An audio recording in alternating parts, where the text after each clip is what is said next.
கேரளாவின் மூணாறில் ஜொலிக்கும் தமிழக முதல்வரின் சிலை. உற்சாகமாக செல்ஃபி எடுத்து மகிழும் பொதுமக்கள். தலைவர் விஜயின் அரசியல் பிரவேசம் தமிழக மக்களுக்கு புதிய ஒரு விடியலை கொடுத்துள்ளது. அவர் முதலமைச்சராக பொறுப்பேற்றதிலிருந்தே தொடர்ந்து தீயாக செயல்பட்டு வருகிறார்.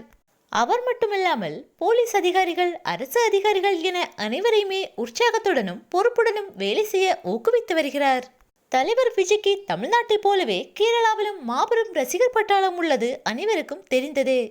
இந்த நிலையில் கேரள மாநிலம் மூணாறில் செயல்பட்டு வரும் வேக்ஸ் மியூசியமில் முதல்வர் விஜயின் மெழுகு சிலை ஒன்று நிறுவப்பட்டுள்ளது. அதில் தலைவர் விஜய் அவர்கள் வெள்ளை நிற சட்டையுடன் கழுத்தில் தமிழக வெற்றி கழக துண்டை அணிந்தபடி நிற்பதை போன்று வடிவமைக்கப்பட்டுள்ளது. இது காண்போர் அனைவரையுமே கவர்ந்துள்ளது.